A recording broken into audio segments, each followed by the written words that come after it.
देखिए ये अशरे का उन्वान है, लेकिन मैं कुछ बातें, बहुत तवील खुतबा है सैयद सज्जाद का, लेकिन सैयद सज्जाद ने जो इमामत का तारुफ करवाया मैं आपकी खिदमत पेश करूंगा।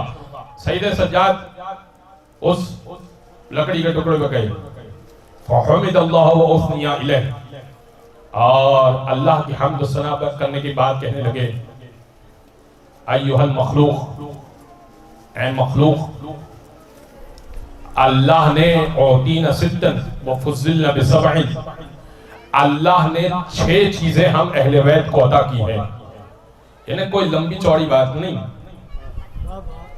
मजमा सुनना चाहता है मुख्तसर गुफ्तगू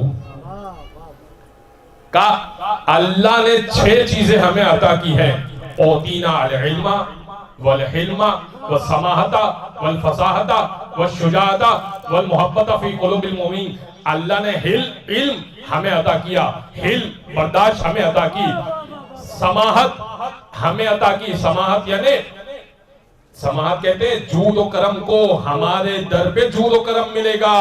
वल फसाहत, फसाहत यानी कम बोले कमाल बोले। वल फसाहता, फसाहत हम अहले बैत को अता की। वल शजाअता, शुजाअत हम अहले बैत को अता की है, हमसे ज्यादा बहादुर कोई नहीं है। वल मोहब्बत, आखिरी चीज बड़ी कमाल की है, वल मोहब्बत फी कुलूबिल मुमिनीन, यजीद तेरी मोहब्बत नहीं हमारी मोहब्बत दिलों में रखी है।